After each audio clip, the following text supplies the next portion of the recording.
And here we go.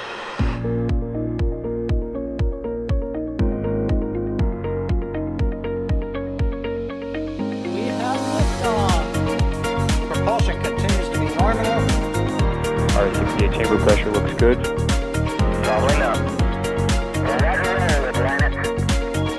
Water towers fly! Yes! Tango down to nominal. Fighting downside SPD off. Bring in SPD off. Off. It's orange! Orange 45! Oh my god! Oh my god! Decollage. Look at this! Put that in the big bag, Eagle. 343 unfolds to go. Indeed. We rise together, back to the moon and beyond. This methane will be igniting with the flare, correct? Thanks. Keep red. Sure. We don't need any more of these.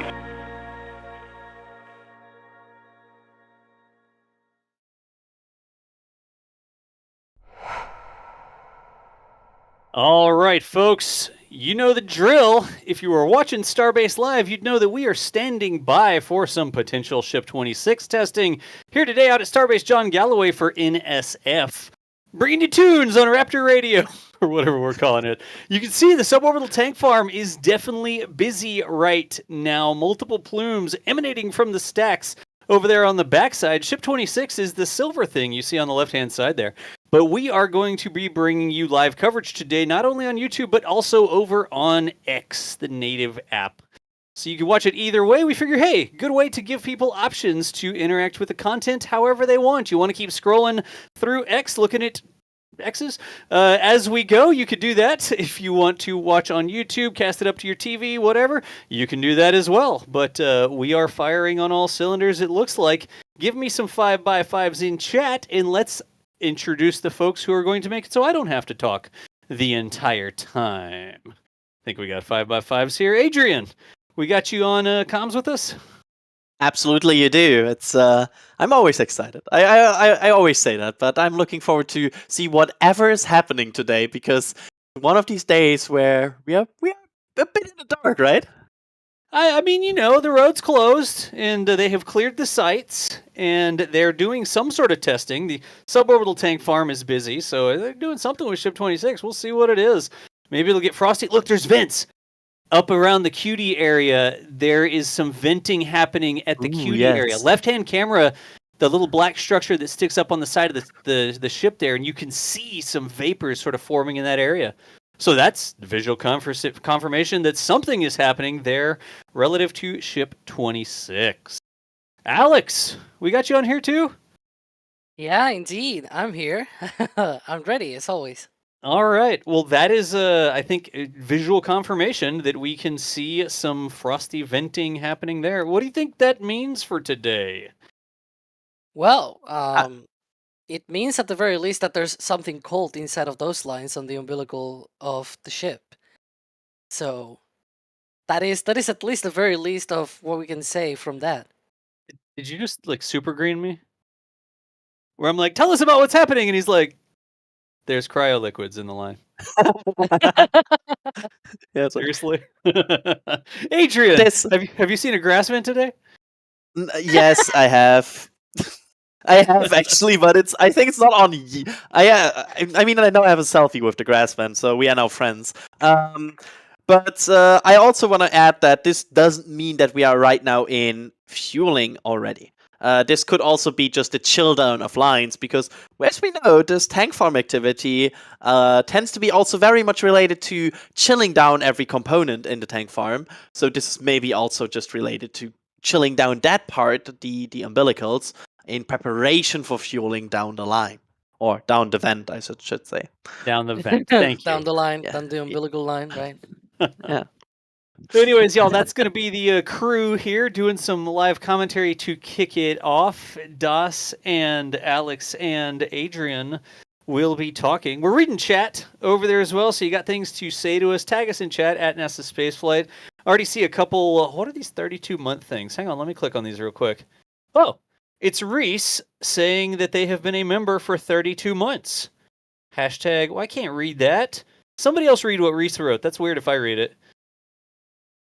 Oh, it's a hashtag DAS fan club. Thank There you. we That's go. weird. It's super weird if I read it. Yeah, we're going to be right. reading super chats and memberships and stuff like that. If you're gifted memberships, if you're receiving gifted memberships, if you're using tips.nasaspaceflight.com, whatever it is, y'all showing up is the reason that we are able to keep doing this. And honestly, the reason we're also able to put it on X. So thank y'all for showing up here. So we've got vapors indicating cold liquids in the lines going up the quick disconnect. Is that a quick disconnect or is that a slow disconnect? Am I the loop, Adrian? Oops, we might have lost Adrian. Hang on, do we have Alex? Yeah, there we go. We have Yeah, Alex. I'm here. Yeah, it looks like there's some frosty stuff on that umbilical. On the umbilical. Is it a quick disconnect or a slow disconnect? It's a not disconnect. You kind of have to have people there to disconnect it. So it's a not disconnect.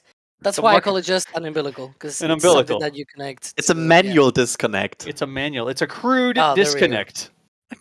Yeah, Yes. a slow have to have a- disconnect. Yeah. A dude there with an impact undoing bolts in order to disconnect that thing, I think. Anyways, toss us some questions into chat, folks. We want y'all to understand what's going on at Starbase. It's a gray day out there. Sometimes not a lot of contrast, but if we see some venting, we saw a big vent on Ship 26 earlier, maybe when they started doing these things. And we will see if we get additional venting. So, who's got the queue up? Anybody want to grab some questions, or should I go do that? Let me. I didn't open it yet, but I can open it. I'll get it open too, so we can actually read things. I'm over here selling that we should. Oh yeah, ask us questions, tag us in chat, and like nobody's got the queue open.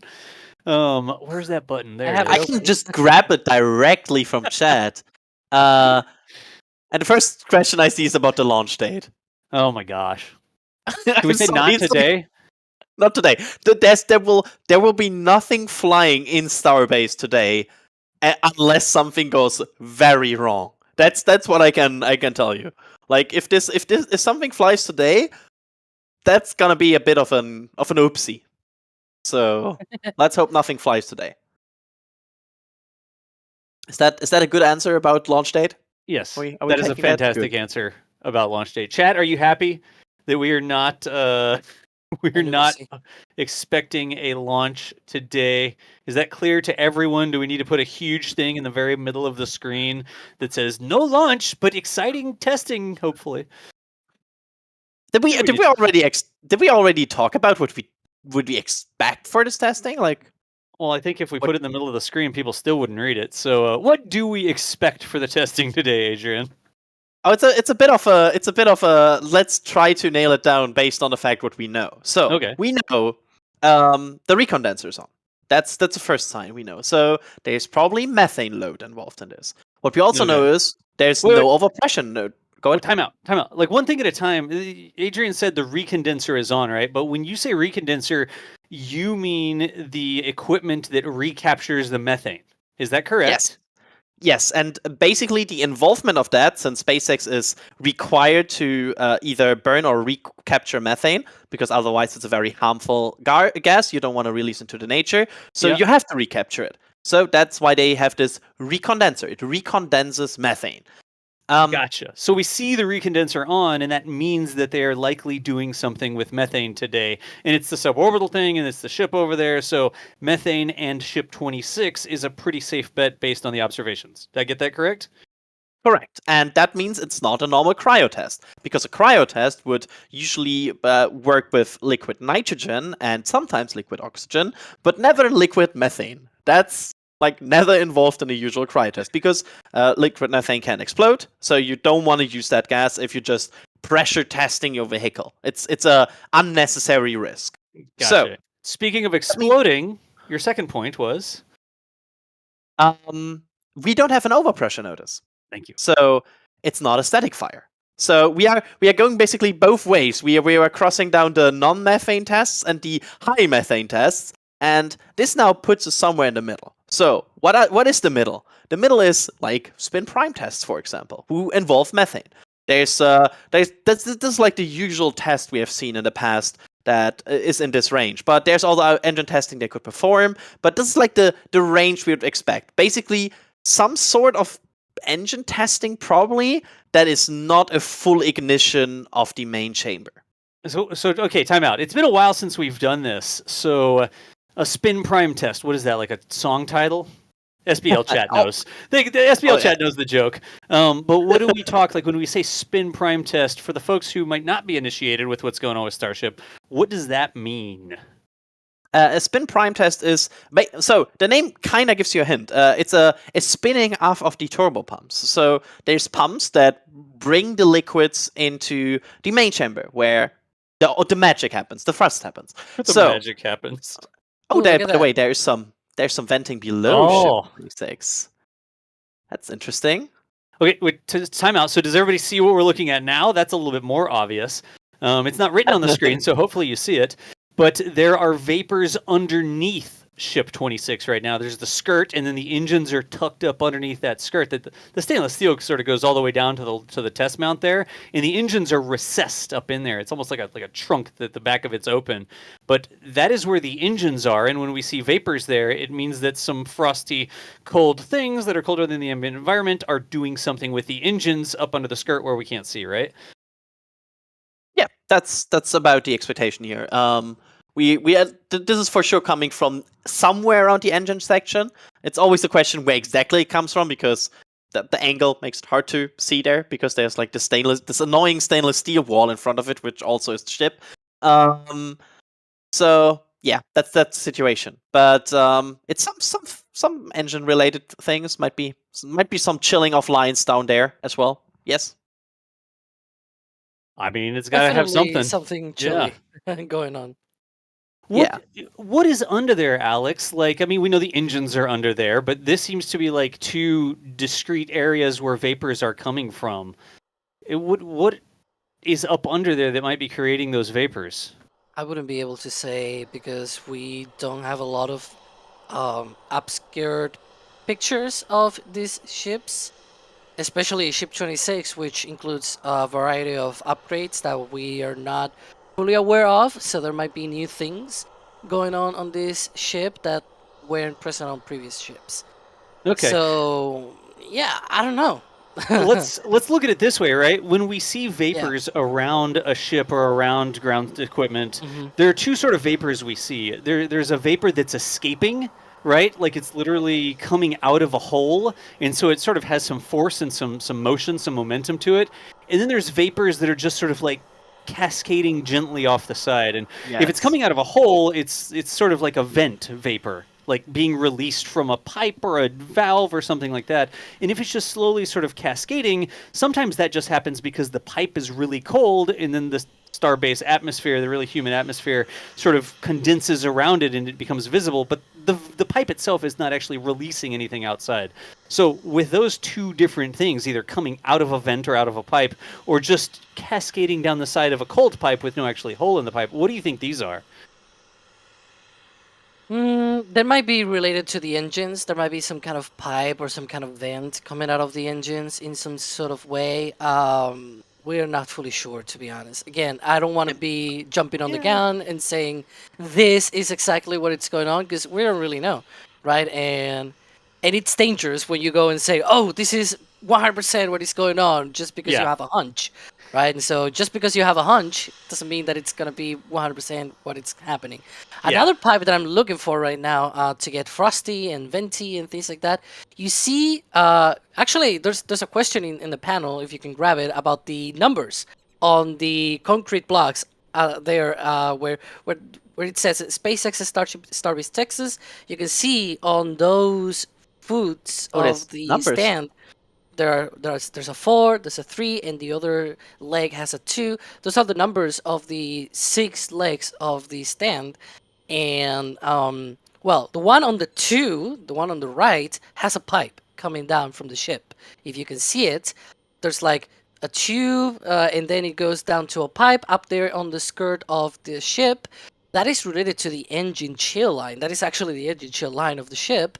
And when it is here at Suborbital Pad B, they have these sort of extensions that go down the side of the stand, probably to keep away that that venting a bit farther down from the vehicle. And so that pipe, and there's another one on the other side of the ship as well, that is going to get frosty. We're going to see some venting as well, if they're going to do some kind of engine chill activity on this vehicle.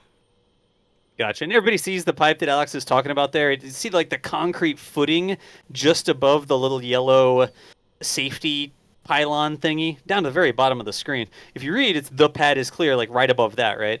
And there's that sort of lighter colored, light gray, skinny pipe that goes down and has a 90, then it goes over, it looks like a 45 on the end of it, and that goes up to the actual stand. Everybody see that gray pipe there? That's what you're talking about, right, Alex?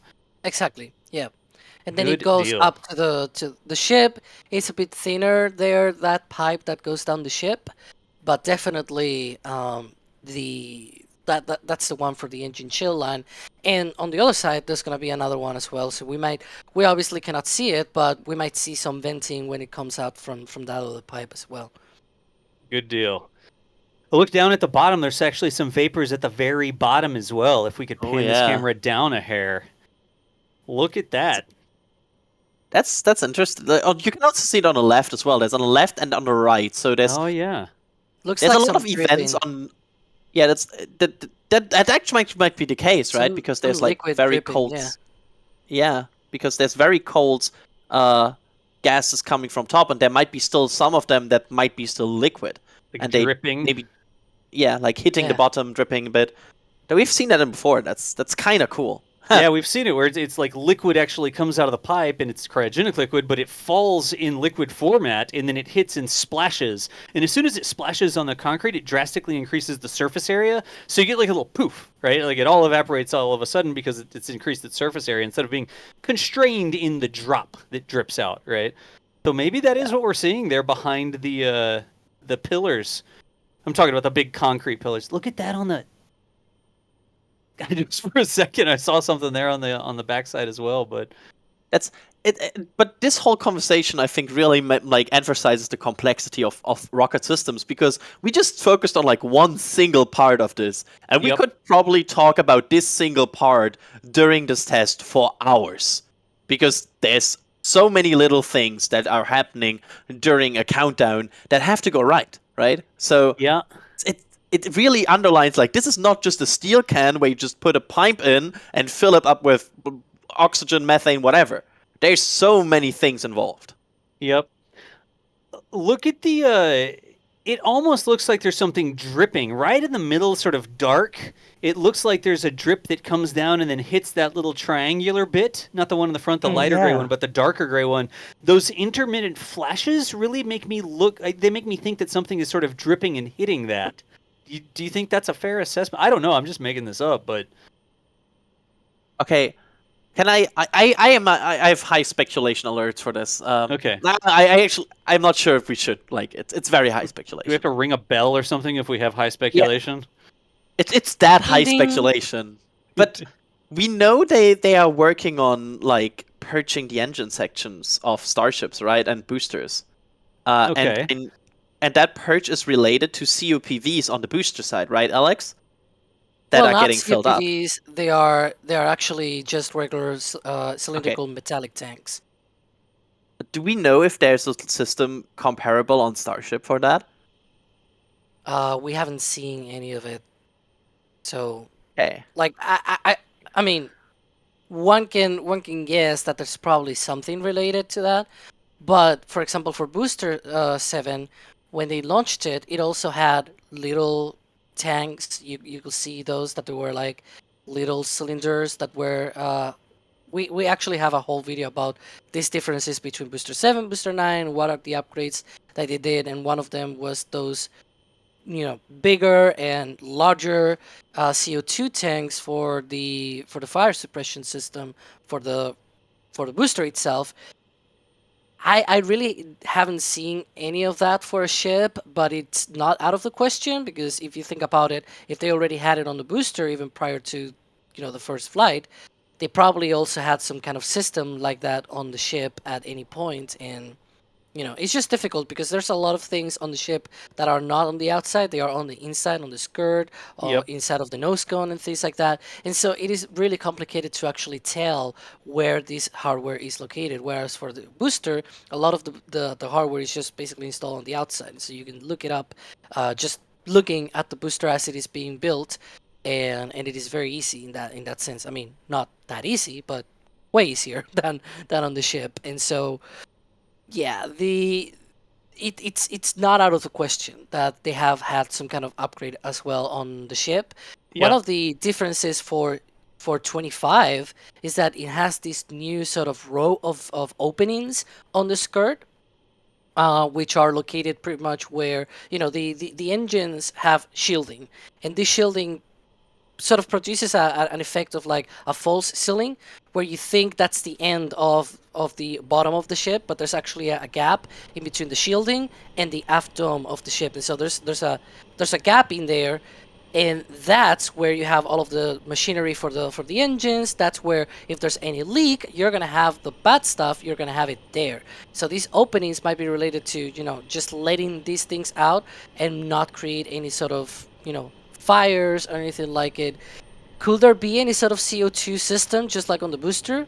Maybe, we just don't know. It Makes might sense. be this. Yeah. Hey, folks, if you're just joining us, I saw a couple people coming in being like, oh, is it going to launch? Is it going to static fire? Let me give you a rundown real quick. We are doing commentary. They are doing some testing here on Ship 26. The road is closed, so the sheriff has closed Highway 4, and they have cleared the launch site, the suborbital and the orbital tank farms, it looks like. We see clearly there are things going on with Ship 26 here, vapors forming, ice. I don't know if I see any ice on the camera right now, but we assume there are cryogenic propellants, cryogenic liquids going into the ship, but we do not have an overpressure notice. We're not aware of an overpressure notice being provided to anybody in the village. So if they were going for a static fire, you'd expect there to be an overpressure notice. Now, it's possible. We've seen in the past where they did something where we thought that they would need an overpressure notice, and they didn't give one, right? And we've also seen them give an overpressure notice, and then, well, nothing happens with fire, right? So, curious to see what exactly will happen here today. We are going to be covering it live, but that's your rundown. It is Ship 26 testing. Roads closed, pad is cleared at Starbase, and you can see the suborbital tank farm has spooled up and begin pumping cryogenic propellants into Ship 26 over there on stand B. Any questions? Ask in chat. How's that, y'all? I think that was good. That was good. Tag at NASASpaceflight in chat. Yeah, tag at NASASpaceflight. Hey, real quick, a couple of things coming in here. Chris W. gifted some Red Team memberships. Chris W. always with the gifting memberships over there. I think it might be two different ones because they happen 4 minutes apart. So, Chris, thank you so much for sharing some of the perks of the membership program with other people there today. And then Antonio Burks. Missed it, Antonio, when you first put it in, but a $5 super chat saying, even if on screen, people wouldn't read it. Epic and hilarious. Laughing, crying face, LOL. Thanks, Antonio Burks. We appreciate the support there, the $5 super chat, making it so we can keep on doing commentary and streams and stuff like this. We do appreciate the support. If you do send a super chat or tips.nasaspaceflight.com or do gift memberships or whatever, I think we got merch store stuff going on as well. We'll have it appear in our queue over here like this. Look, here's Chris K just did 5 more Red Team memberships. So let's make that appear on the screen. Beep. Got your name up there, got the gifted memberships, and thank you for gifting 5 Red Team memberships. That's 7 Red Team memberships gifted by Chris W. Oh, wow. You like that? We get some questions, maybe? I got We that have questions. reference, though. Thank you. It's not a movie, that's why. Yeah. That has to be the reason. How are we looking on questions? Some detailed questions here. We don't have all the details. Remember, SpaceX doesn't give exact explanations on what's going on most days.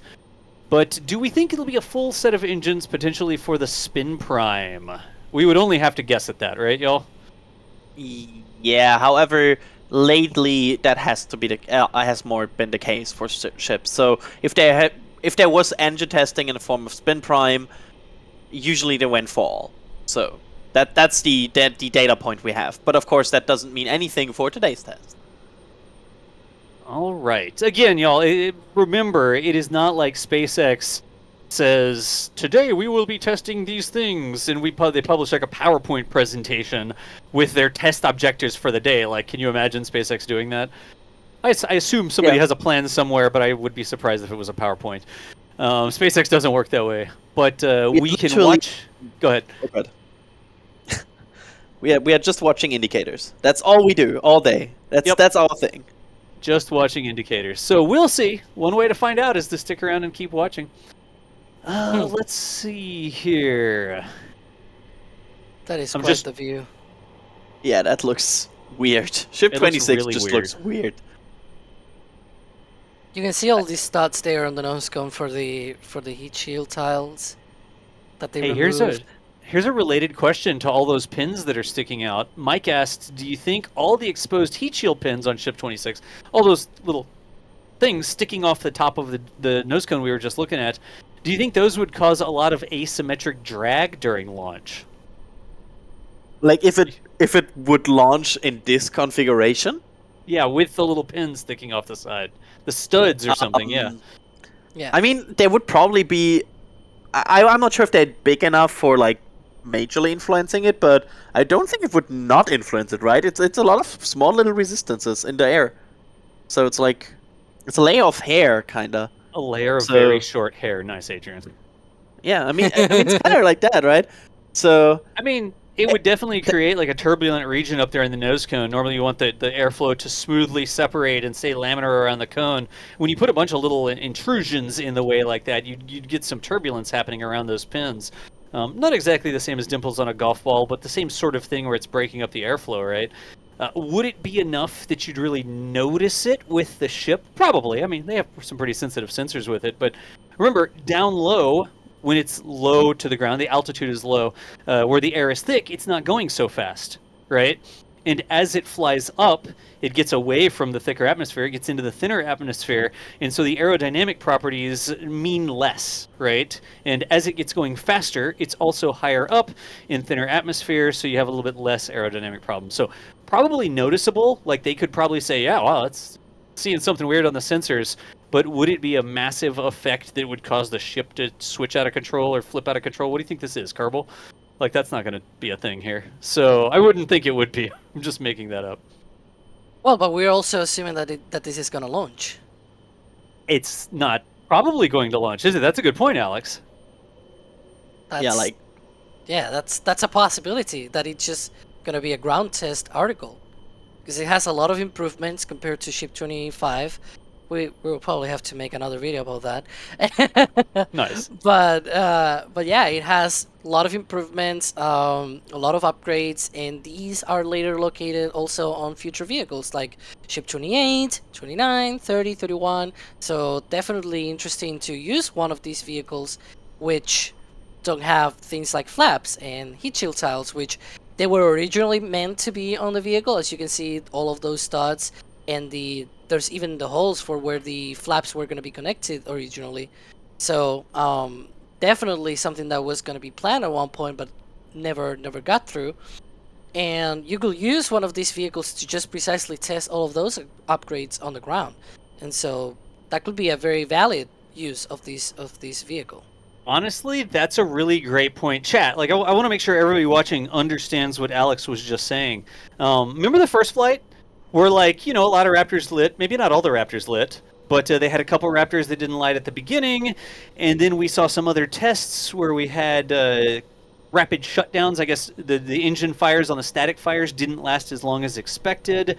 And we know that they do all this testing out at McGregor, right? We've got McGregor Live. You can watch SpaceX test rocket engines sometimes 5, 6, 7 times a day. They fire Raptors like crazy out there.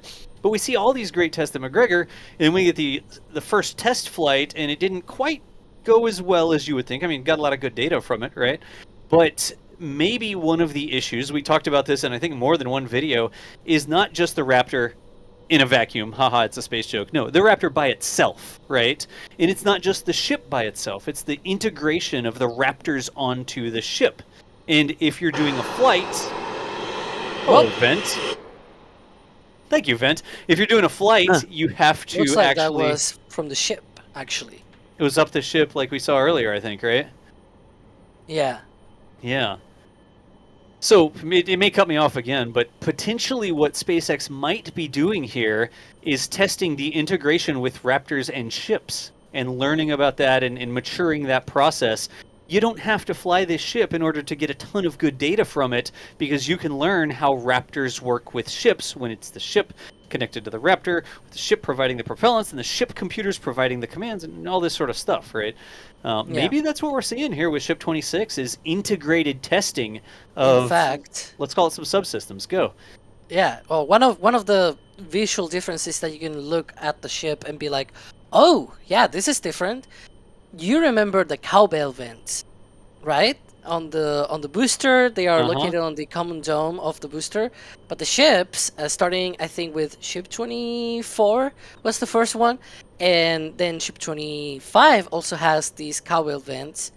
Ship 26 doesn't have those, and if you look at 28, 29, 30, 31, they don't have those either. In fact, now they have cowbell vents, at least for 28, 29, 31, and 30.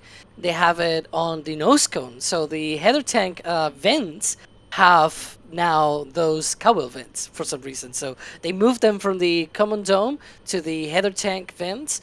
But we actually had a recent video where we sort of mentioned the cowbell vents on the nose cone, and part of the script was later saying, oh, just like the common dome, and I was like, no, because future vehicles no longer have the cowbell vents on the common dome, and that is something that you can see straight away looking at the middle of the ship. There's no cowbell vents, whereas on previous vehicles and previous ships that was a thing. So that's just one of the things, and people might be like, oh, why do I even care about a vent on the vehicle, right? Well, those are the thrusters for the ship. This is the way that the vehicle is going to be also interrupting me. Apart from interrupting me, it is also the way of the ship to just basically be able to steer and be able to control its attitude in space when the engines are not running. Right. So that is a very important thing to be able to say, ooh, how is this thing going to maneuver in space? All right. Again, I keep seeing people asking. We've added it to the text on the screen that maybe you won't read, but we do not have an overpressure notice. We're not aware of an overpressure notice that was given out. Doesn't guarantee anything. You never know what might happen, but we are not aware of an overpressure notice. We don't expect a static fire, engines producing a bunch of thrust here, big plume, and that sort of stuff. I guess it might slightly be muddy today. But that is the current state of play out there, just crossing 1 o'clock Central Time at Starbase. And honestly, I like that we don't have an overpressure notice, because that makes it more guesswork what might happen, and sometimes that's fun. It's fun. Yeah, it's like classic tank watching. It's like SpaceX has closed the road, and we have no idea what they will do. Hey, here's a question from Demian asking, can you actually make a Raptor radio FM 107.5? I was joking. We don't actually have an FM radio station or anything like that. Yet. I was just... Actually, in the back end, all of the McGregor microphones are labeled Raptor radio. So I just thought it was funny when I was coming up with names for them. And the microphones at McGregor are Raptor radio. The microphones at Starbase are Starbase radio. And the ones at the Cape are, well, hardly ever used. You don't hear much except something flapping and hitting the mic all day long at the Cape. But we do kind of we just jokingly behind the scenes call them Raptor radio. That sounds like a pressure maintenance event. Just a regular venting every now and then, psh, let some pressure off, and then stop, and the pressure slowly builds up again, and then psh, lets it off. See, now I'm going to get psyched out about I'm seeing condensation. Frost. Yeah. I'm seeing frost right now. Uh-huh. Yeah. It is. You can see the line forming down near the bottom of the ship, y'all. We'll get it here. It's We had the vapors. Yeah, you got a little contrast there. We're going to bring the other cameras around so we can see it, yeah. I was It seeing always for a creeps up while on you, already. right? Yeah. There you I go. was already seeing some. There you go. Yeah. Because when you start loading when they start loading this liquid oxygen, you can see the tank change a bit in color on the Yeah. bottom. And I had already seen that for a while, like for a good 10 minutes or so. And so I was already expecting this to happen, to be Yep. honest. But I didn't say anything because I was like, well, maybe they don't load it enough to see frost, and I don't want to call it out just to get trolled, right? But now Yeah. you can see the frost. Just to And really- explain that. Go Okay. ahead. Yeah, go, Adrian. Because I think that maybe needs some explanation here. There is a moment when we will already have liquid in this case liquid oxygen in the tank, where it doesn't touch the outer tank walls, because at the bottom of this there is the thrust section, and the thrust section has a bulkhead in there. So as soon as you fill it in, it kind of just starts to fill up the bulkhead, and as long as they don't exceed that amount, they will not touch the outer tank walls. So what you will see is a bit of discoloration on the outer tank walls, because they are still rapidly cooling down the area, so there will be some condensation. But this frost ring only starts to form once they have the full bulkhead filled. It goes above that. There we go. If y'all keep, Adrian, keep going for just a second. I'm going to work on something here in the background. No problem. And of course, now the interesting part is how much they will fill it. Just to point out, this is the liquid oxygen part. We expect, since the methane recondenser, as we explained earlier, is on, to also see some methane load. But correct me if I'm wrong, Alex, it would be very unusual to see any big methane load on these kinds of tests, right? Yeah, it's very likely that we're gonna see no frost on the methane tank, but you know, they may decide to load enough to see some frost. Yeah, We'll have the to wait and problem see. is that the problem is the downcomer, right? Because the downcomer is so much methane already that you don't, like, you need to fill up the whole downcomer, and then you need to fill up the common bulkhead, and then it touches the outer tank wall, right? Mm-hmm. Yep. So that's quite a lot of methane. So, and usually you don't only want to load the minimum amount of methane, because that's the thing that makes this a bit more dangerous, and that's the main reason why you don't want to be near this, besides the obvious overpressure situation. believe- So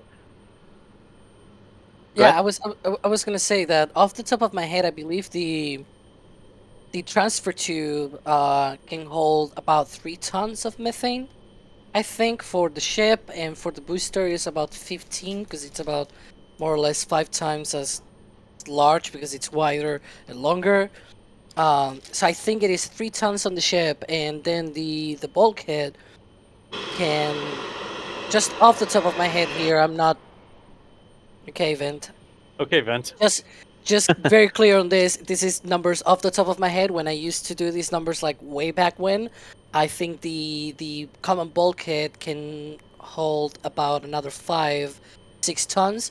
So you have at least 8 to 9 tons of methane until you start seeing frost. That's a lot of methane. Right. That's a lot of it. Hey, real quick, They a don't- couple gifted memberships coming through here. Coco Cats with a gifted membership, a little 10 minutes ago or so. But then Glenn Pearson just gifted 20 Red Team memberships. Glenn, thank you so much for sharing some of the member perks with other people here hanging out. Folks, if you got one of those gifted memberships, make sure you say thanks to Glenn or Coco Cats there. I think for most people, for a lot of people, there's a button that'll like pop up, and you can click that and it'll say like, oh, thank you for getting a gifted membership. Now, if you don't get a gifted membership, remember, we don't control who gets the memberships and who don't get the memberships. It's about being in chat, but that's all on YouTube's side. So the gifter will just say, oh, I'm going to gift 5 memberships, 10, 15, 20 memberships, right? And then YouTube decides how those are spread out. So it's sort of like a luck of the draw sort of thing if you do get that gift. But if you do, say thank you to the folks that are sharing the love with the good old Texas tank watching here in chat today. Hey, real quick, I saw that question about the notifications as well. These tests are really tough to do the notifications on, because YouTube wants us to publish a stream publicly for some amount of time before we actually go live. So in cases today where we are not exactly sure, we don't want to get your hopes up by publishing a stream and then it waits... Thank you, Vent. You wait like 6 or 8 hours before anything ever happens, so we're actually sitting there watching for the activity to spool up before we make the stream public.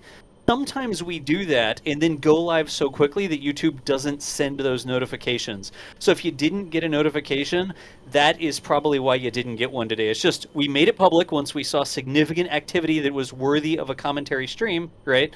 And then we went live very shortly after, and in those cases, YouTube doesn't always send those notifications. So anyways, some days we also just publish too many videos. That's another thing that happens if you caught up with the Starbase update we published earlier too.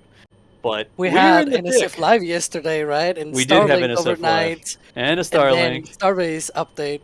Yep. Hey, and you now want to know this something livestream. cool? If you can't get enough about Starlings, there's another one tonight. Oh my gosh.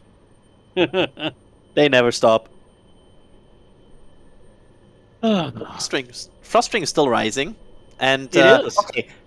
Just to point it out before it happens, you see that small opening hatch there, right in front of us, where The black part, like near the middle of the rocket, about 2/3 of the way up. Black no, hole? the smaller one, the silver one, right at the front, at the frost string. Okay. Yeah. There's it's a bit smaller, but you can still see the round opening. Usually, that has a bit of a different, let's say, condensation profile.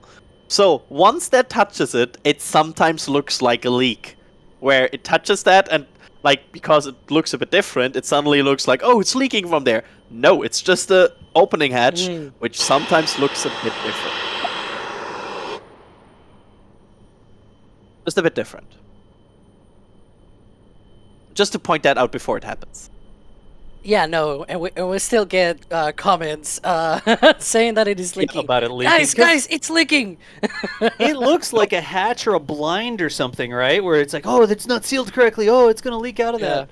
It does really look like that, but it's just the different, I guess, the way the temperature works with that specific piece of stainless steel they put there. Yeah, and the black one that is up the top, that is the... Hey, I refuse to call it the one to the payload bay, because it doesn't really have a payload bay, but it is to the nose cone. It's a hatch to the nose cone. Call it a payload cavity, Alex. But it cannot even hold any payload. It doesn't even have the I mean, in theory, it could hold water. You could take a... Yeah. Don't like give us SpaceX ideas. It holds air. No. People can climb into it. Air is a payload. Air is a payload. One day air will be a very important payload in space. Yeah, I mean, air is already, I would say, a pretty important payload on the ISS. Very important. Ah, yes. So, hey, let me circle back to something real quick, because a lot of people don't understand this. You see the frost line on the ship, right? Down near the bottom. That is where there is potentially really close cryogenic liquid to the inside of the ship right there, right? But why is there no frost below it? Nope. Wrong answer, Vent. That's not actually the correct answer. Why is there no frost below it? Ooh. There's no frost. What do you see? Engine chill. Oh yeah, Look at the engine pipe. chill. Oh, it is the pipes. We need to zoom back in on the base of the rocket there.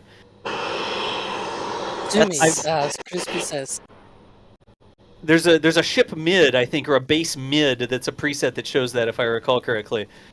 We're going to get that real quick because we can see vapors coming out of the pipes. These are the ones that we were Which- talking about that are related to the engine chill. Yep. They are now chilling down the Raptor engines for the hell's knows what. Yeah, Because look we at don't that. know what they will do. But that's so cool. that's what Alex was talking But- about earlier. The line coming down the side of the sort of pylon there, and that is the vent you were expecting to see, the vapors you were expecting to see coming out of that, right, Alex? Yeah, and we also have to be a bit careful here because sometimes they flow some of these cool stuff through these pipes and then they stop. And then they come back closer to the test, and when they come back, they just don't stop, right? And so it's like these vents normally can be a bit deceiving if you look at it first and be like, oh, it's already engine chill. We're like 10 minutes away from a test or something. No. Sometimes they can be a bit deceiving, and you can see that because sometimes they pulse, like they vent a lot and Like they this. die down a bit, like we're seeing right here. When they do that, normally it doesn't mean that they are already active in the sense of actively chilling the pipe, the Raptors and the pipes and everything. Normally they do this sort of a preemptive work, so to speak, before the actual full chill. When the full chill is ongoing, you see normally these vents just going and going and going, and they don't normally die down. They do though And- when closer to the test. Hey, chat, help us out real quick. How is that audio? Like, is that too loud for you? Do we need to turn that down some, or is that good? Let us know in chat. I'm gonna read it. And hey, Smokey De La Garza, thank you so much for stopping through, man. I see you on Twitter a lot of the time. Well, I see you on X, Twitter, whichever one we're calling it these days, a lot. Hope you're doing well, dude. Thank you for watching. Audio's fine. Okay, cool. It's pretty loud in my ears, but I can fix that on my end, as long as y'all think that it's good. These vents are new too. I believe the one that we were seeing earlier is new as well, because some of these vents now have their own sort of nozzle on them, because they're thrusters, and so they have installed what appears to be like little nozzles on these vents. Yeah. Precisely to improve probably their performance as thrusters. All right. So we're coming up a little bit shy of 1:15 here. Tons of time left in the window, y'all, but they are already well into testing on Ship 26 here. If you're just joining us, you see the frost line down there. What I was going to sort of talk about earlier was, why does the frost line start so high up the ship? Like, oh, they're not filling it all the way up. Why doesn't it go all the way to the bottom? Remember, that bottom is the engine bay where the Raptors are mounted. I mean, you don't see the Raptor engines in either of these shots, right? Well, that's because the Starship has to sit on top of the booster, and you can't have rocket engines hanging out underneath it. You have to sort of tuck them up under there. It's the aft skirt for the Starship, we call it. But that's like a big hollow engine bay area that has the 6 Raptors underneath it. And good vent. And where you see the frost line, that's where the skirt sort of ends. That's where the engine bay ends, and the tankage begins. And that's the LOX tank we see down on the bottom right now. You can actually see the vent coming from the side on the right-hand camera, right?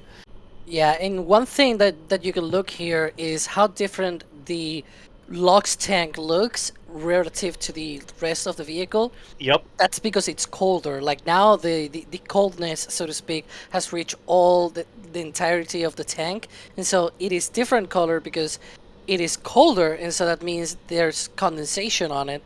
The parts that you see white is because it's so cold, because it's actually touching, the wall is touching the liquid oxygen from the inside. Yep. It is so cold that it is actually under freezing point, so that condensation has turned into frost. Yep, I mean, liquid oxygen here is like what, minus 190 or minus 200 Celsius thereabouts, so it's very, very cold. Yep. And where you see the frost, that's the atmospheric humidity, right? You go down there, you start to sweat, you're like, oh man, I feel all sticky because you're at the beach in the Gulf Coast, right? And it's literally the water vapor in the atmosphere freezing to the side of the ship. But up above it, look above the frost line here, right? It's a little bit darker there. And like Alex was saying, it's darker because it's literally like your cold beer or beverage of choice on a warm, humid day, where it's nice and cold inside the container and you got like an aluminum can or whatever, and it starts to sweat on the outside, right? It's not cold enough to freeze the atmosphere, the water vapor in the atmosphere, to the side of your soda can. Good vent. And but it is enough to actually make it sort of sweat and make the water condense onto the side of it. So that's how you get those two different lines here. The condensation making it look a little darker, and the frost where it's so cold that it literally freezes water out of the air onto the side of the ship. Yeah, because you have that water being, like little droplets on the outside of the ship, and obviously that makes it look different, because it basically hides the shiny end or finish of that vehicle. Yep. Well, not that shiny, but Another thing to point out here is that there's no real insulation added to the outside of Starship or Super Heavy, right? You've seen SLS, right? The big orange rocket. Well, it's orange because the orange is insulation. It's called SOFI, spray on foam insulation, because NASA loves their acronyms, right? And Starship does not have any insulation on it. So we see these frosty bits appearing because that's just straight up stainless steel. It's not even double layers of stainless steel where the frost is. It's literally liquid oxygen, a little bit of stainless steel, a couple millimeters thick, and then the atmosphere. There's no insulation, even a gap, air gap, anything like that in there. So that is something you see uniquely when you have uninsulated, non-insulated tanks that have cryogenic liquids on the inside in humid environments. I imagine you took this out to Vandenberg and you get a dry day where it's not quite as humid and you wouldn't see the same frost forming just because the atmosphere... Good vent? The atmosphere does not have as much humidity in it. Do y'all see that vent when it happens? Watch the right-hand camera and you'll see a vent about halfway up the ship shooting to the left-hand side. You can see it come out when it vents like that. Yeah, I mean, it makes sense because at some, there's still ambient pressure in these tanks. So if they, that's the logic. If they fill it up, they need to vent because the ambient pressure needs to go somewhere. You cannot fill it without leaving releasing something. You got it. All right. Well, so Alex/Adrian, what are we going to see here? Are we going to see a bunch of propellants come out the bottom? What do we think is an indication of when they're done, or what? Certainly, we're going to see more than this. I hope, right? Yeah, Somebody take it. Adrian, you take it. I take it. So usually engine testing in any way would be concluded by something coming out of the Raptor engines with at least some direction. So it's not like some venting here, but you will see if it's a spin prime, which is probably the likely candidate right now, we would see a burst of gas. Hello, vent. A burst of gas coming out of all the Raptor engines that are involved in the spin prime in a very directed way to the bottom. It's not really thrust. That's the big difference, between any engine firing or something. It's not really thrust produced, but there's it's kind of gas cloud with purpose. So a gas cloud with purpose, you say? That needs to be another song for Starbase Radio. Gas cloud. Coming up next, we've got gas cloud with purpose here on Raptor Radio. Hey. Yeah, but that's the main thing we would watch here. Real quick, let me say thanks to some folks again. Chris W. gifted a Red Team membership. Chris, that was the first one you did. Jonathan did a super chat. Jonathan, we're going to come back to your question here at the end, or after the other ones. But Gunfox61, thank you for becoming a flight engineer member. We've got Robert Brazel. Brazel, I hope I got your name close enough. Robert, thank you for becoming a Red Team member. And then Ali DeMercy gifted 50 Red Team memberships. Wow. Not 15, 50 Red Team memberships. And you see a ton of people in chat saying thank you because 50 memberships passed out. See, look, even the vent is saying thank you, Ali. Those memberships passed out to 50 different people here in chat. Y'all, say thank you so much to Ali there. Put the name up on the screen. We really do appreciate the support. That's absolutely crazy. Thank you so much. Yeah, it really is. The memberships are such a good way for us to sort of have consistent income so we can commit to things. We can commit to bigger and better things. And y'all keep showing up, gifting memberships, joining the membership program. It really does enable us to do this. Just thank you so much for what y'all do. Let me hit Jonathan's question real quick. I actually don't know the answer to this one. Alex, maybe you know. Have the blocks under the pad always been numbered? I guess the pylons? Oh, yeah. This was the question that I was referring to before. Okay. I don't remember, but it is also true that we're not... Have you seen anything new, Adrian? I think the answer is no. I'm pretty sure they were not always numbered. I mean, yeah. The only thing is that in my brain right now, the last test I remember from this view is probably from like SN8 or SN10 or something. Right. Because it is being a long time. Because prior to this ship, if you think about it, that other side was just tiles. But now it is an actual untiled ship, so we can see stuff happening, right? And so Yeah. it is another vantage point. Alex, I gotta jump in again. Ali just did another 50 memberships. Boy, That's 100 total memberships that Ali has given out to folks in chat here. Again, you see it scrolling through. You can see all the people saying was gifted a membership, was gifted a membership. We've got Forge Gamer was gifted a membership. Gary Hayes was gifted a membership. We've got IPAX or ILPAX, not sure which one that is, but was gifted a membership. If you get that little pop-up, like Paul Clinton was there as well. If you got that pop-up saying that you were gifted a membership, say thank you. That is 100 memberships that Ali has gifted here in just the last couple seconds. Good grief. That's like 2% of chat that just got memberships from him. Just Nice. just side note. 2% of chat. I mean, it's super generous. That's why we can keep doing this. Ali, we appreciate you. Thank you so much for making it so we can do what we do. Absolutely bonkers, as Jack would say. wait, Absolutely. I think that was again. I'm seeing it on the YouTube chat. Wait, let me. I think it was again. I see It three. was was that again. another Yeah, now I one? see it on the queue. Yeah. I see three. So I Oh saw my it gosh. first on the on the chat, and then in another one. So that's 200 already. Wait, it's That's 200. 150, 200. I see. I 200. see four. I see four. There's You like see one. 4 of them now? Yeah, Yeah, I it takes see a while for 4. it to come into our backup. Yeah, there we go. So now we No see kidding. 100 plus the 100 from before. Boy, that's Wow. Allie's going to drive us off the rails here. Allie, thank you so much for the support. That is ridiculously generous. Y'all, we need some help. There's nothing we can say adequately to thank Allie for the generosity there. So y'all, pitch in. Help some in what's the right way to say it? Help some inadequate commentators out here and tell Allie thank you for us there in chat. I think the ship is going to vent one time for each membership Allie has gifted here. This afternoon. Accurate. well. That is now 200 people that can see all of the stuff behind the scenes with. Is it Yeah. red team, right? Red team and above. Yeah. Yeah, it's red red team team. above. Yeah. That's behind the scenes. Yep. And pictures. There's cool perks you get by having that membership there. Some like behind the scenes photos, and every now and then we do early access to videos, and sometimes we do various types of live streams and stuff. So there are a lot of things you get for that. But Ali, thank you so much for being so generous and supporting what we do and supporting everybody else so they can be a part of it.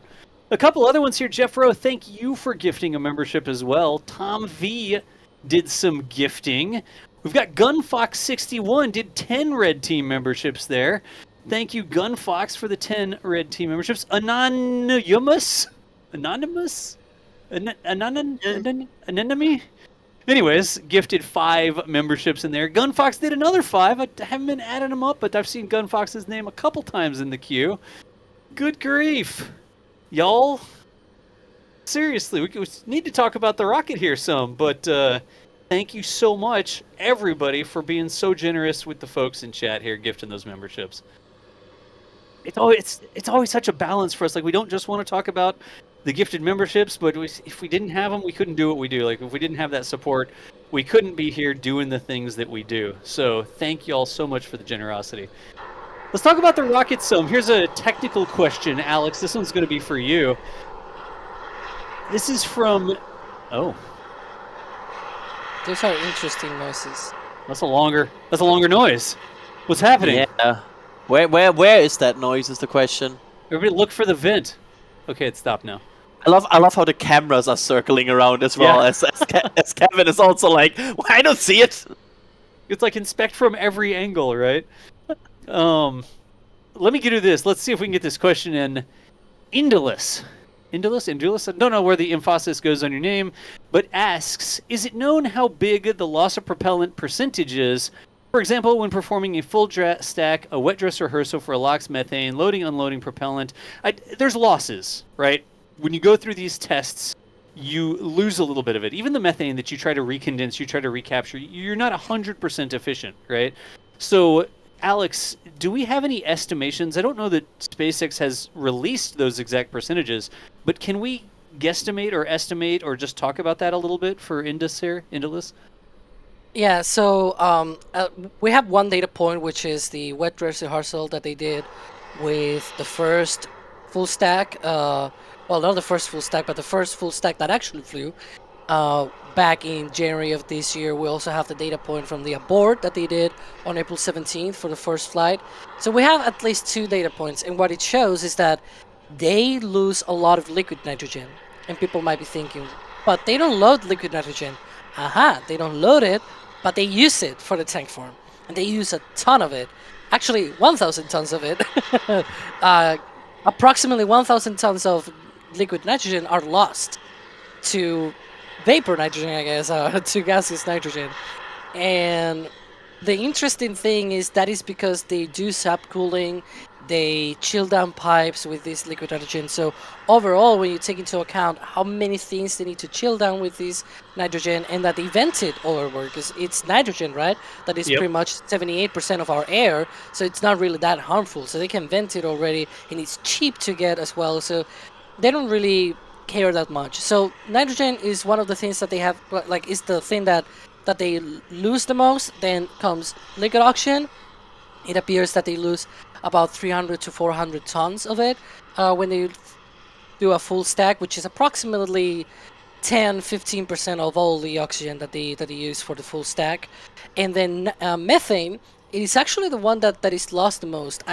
No, the other way around. That is not lost the most. So the other way will be boy, English is hard.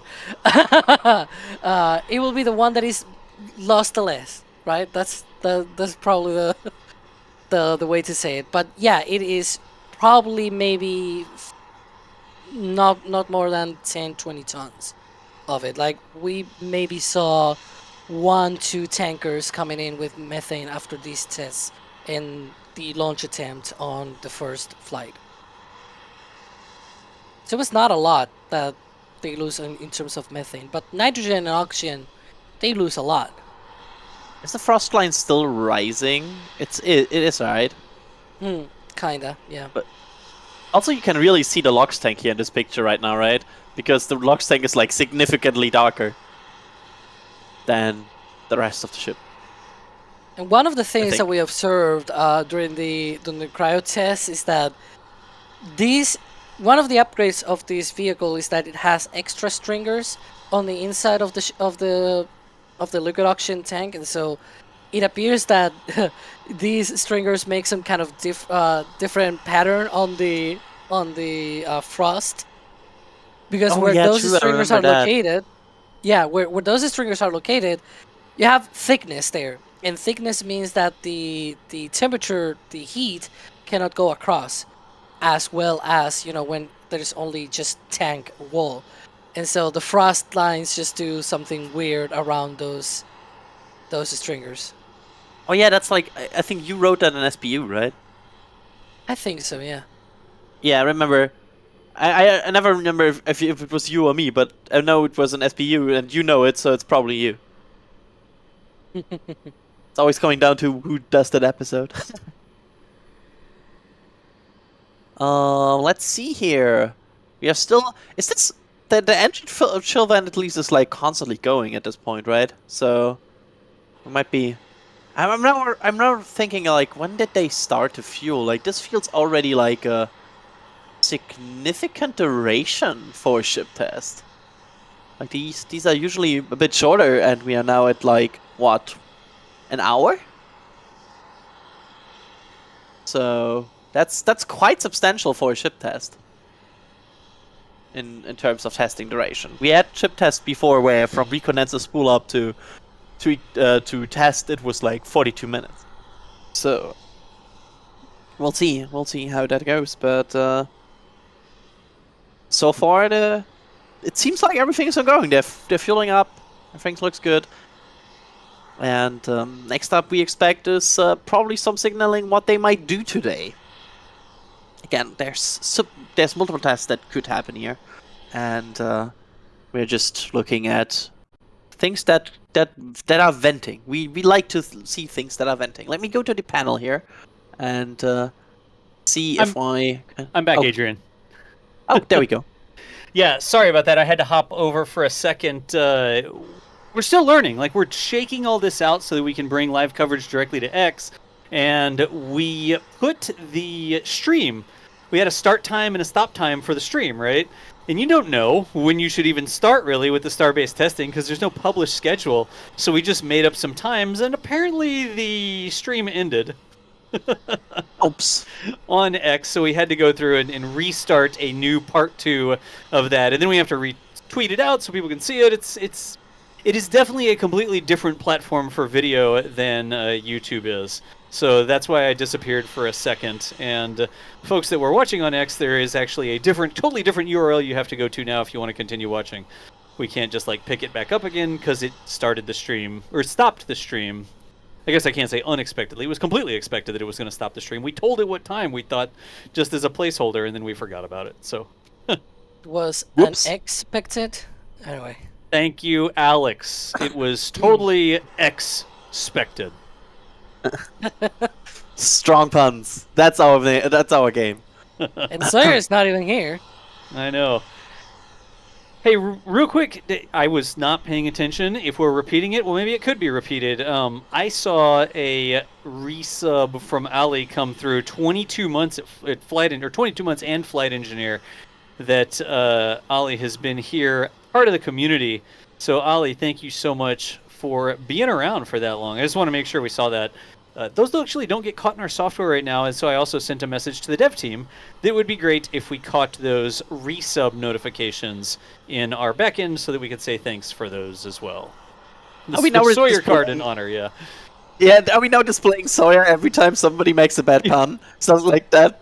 Is that happening? I don't know. Talk to the producer. What's going on here, Kevin? All right.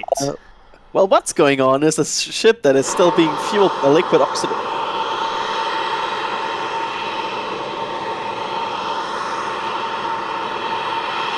Oh.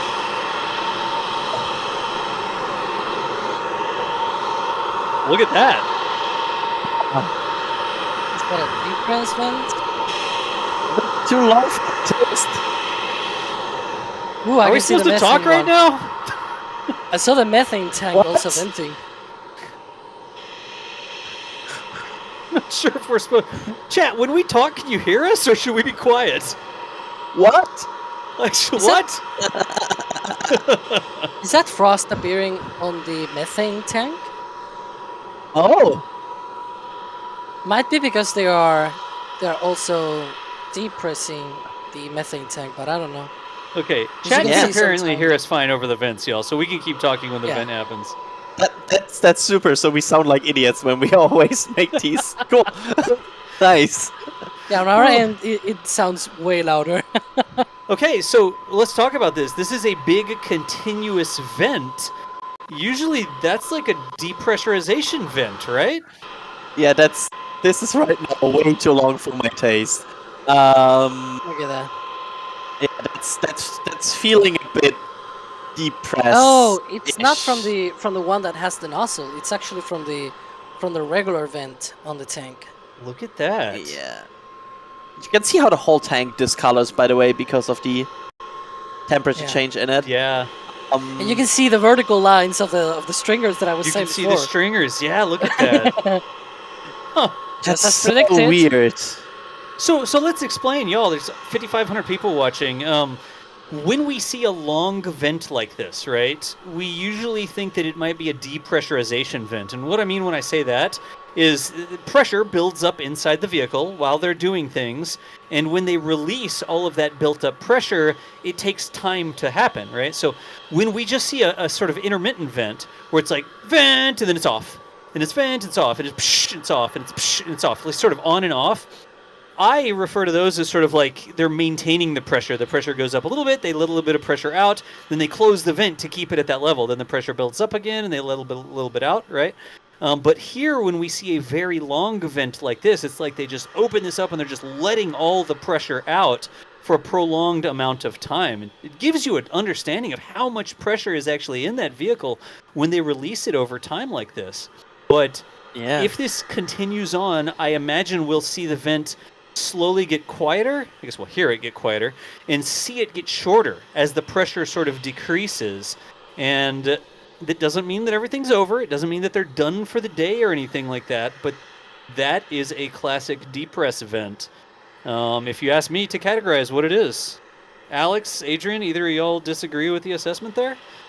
No, that's definitely a We- depressed vent. Can we look at the nose cone just real quick? Yeah, we can get a camera up there. It'll take just a second to do. Mm-hmm. I always worry when Alex says stuff like that because usually Look at the nose cone. oh, Look at the tip. yeah, Look at that. That's frost. That is You the think that's liquid a oxygen frost header line? tank. On the header tank. Yep. that's like the Yeah. weld line where the header tank touches the outer shell, right? Look I at wonder if we're gonna that. see it being fully loaded, because I so missed that. You remember when like SN8, SN9, and so on, when they flew, the tip was cold. It was frosty because Yep. that's where the liquid oxygen header tank is. That's a smaller tank that they use for the landing burn.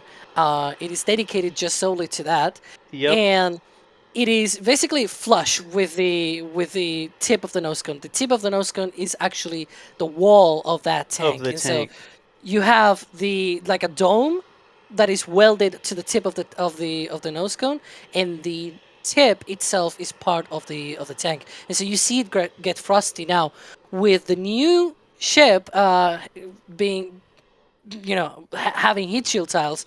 You cannot see that. You can actually see some of it, but not a lot. It is not the entire tip of the nose cone being frosty. Yeah. And thankfully, the vent stopped. I hate to backseat produce too much, but can we go full zoom on that closer camera there and see the? I think some people are having trouble seeing the frost line up there, but let's see how much detail we can get on that in just a second. Definitely cool. Yeah, we'll get it here in just a second, y'all. But you can really see the frost line. And just to give a shout out, this is because I was DM'd by Jax from the Ring Watchers and say, "Hey, have you looked at the nose cone?" I'm like, "Oh yeah, there's a Nice. frost line." So yeah, thanks for the hat tip. Yeah, thanks, Yeah, there you Jax. can see it. Oh Look at yeah, that. that's like it's a weird situation because we got like this very discouraging signal of a depressed vent, and now this very encouraging signal of a filled up header tank. Look at I wonder if the they're doing different. look at the LOX loads. tank, by the way. Like it looks like there is Oh. frost. The rapid depressurization rapidly decreased the temperature on that entire LOX tank, and now we have like a little bit more frost on the main body of the LOX tank there. Yeah, like I remember how that effect is called. I don't remember. Like there's a certain effect where you open a can and like the loss of pressurization produces cold. I don't remember. There's a name for it. Oh, the I effects. do wonder if the Yeah. adiabatic expansion. There you go. That sounds It's good. called like that because you don't have any exchange of like heat and things like that. It's a whole thermodynamics thing. I was not really that good at thermodynamics, to be honest, in college, but I do know the effect. And as Daz was mentioning, it's just basically when you have some pressurized container and you release the gas from inside without doing anything other than just releasing it, the temperature just drops inside of the container. And so you can see that happening here, where the walls of the tank just get much colder, and so that condensation that was previously there freezes. Yeah. Now it is not as thick of a frost as the one where Yep. the liquid oxygen is literally touching the wall. As you can see, there are different thicknesses there on that frost. So that's your clue as to where the liquid oxygen is actually located compared to just condensation that is frosty. Yeah, and Tom Driscoll in chat actually using the normal analogy, right? The can of air, the air duster. or you're blowing out the crumbs out of your keyboard. Like, don't eat over your keyboard, people. Seriously. But you blow the crumbs out of your keyboard with the air duster and the can gets cold. It's the same sort of thing that's happening here. They're releasing the pressure, and the drop in pressure makes it get colder. So I'm just seeing a lot of people mentioning different laws of thermodynamics. The Joule Thomson effect, that Gay-Lussac, I don't know. we got some PV equals NRT in the chat, maybe. Exactly. Yeah. a lot of different rules and laws of thermodynamics. Nice. But yeah. Ship 26 can have a little thermodynamics as a treat. Go ahead, Adrian. Sorry. I just joined the people that just got chained by Daz for eating over their keyboards. It's like wait. No, I have 2 delicious muffins here sitting next to my keyboard that I have not been able to eat because I've been talking so much. So if y'all talk some, I can eat some muffins. They're delicious.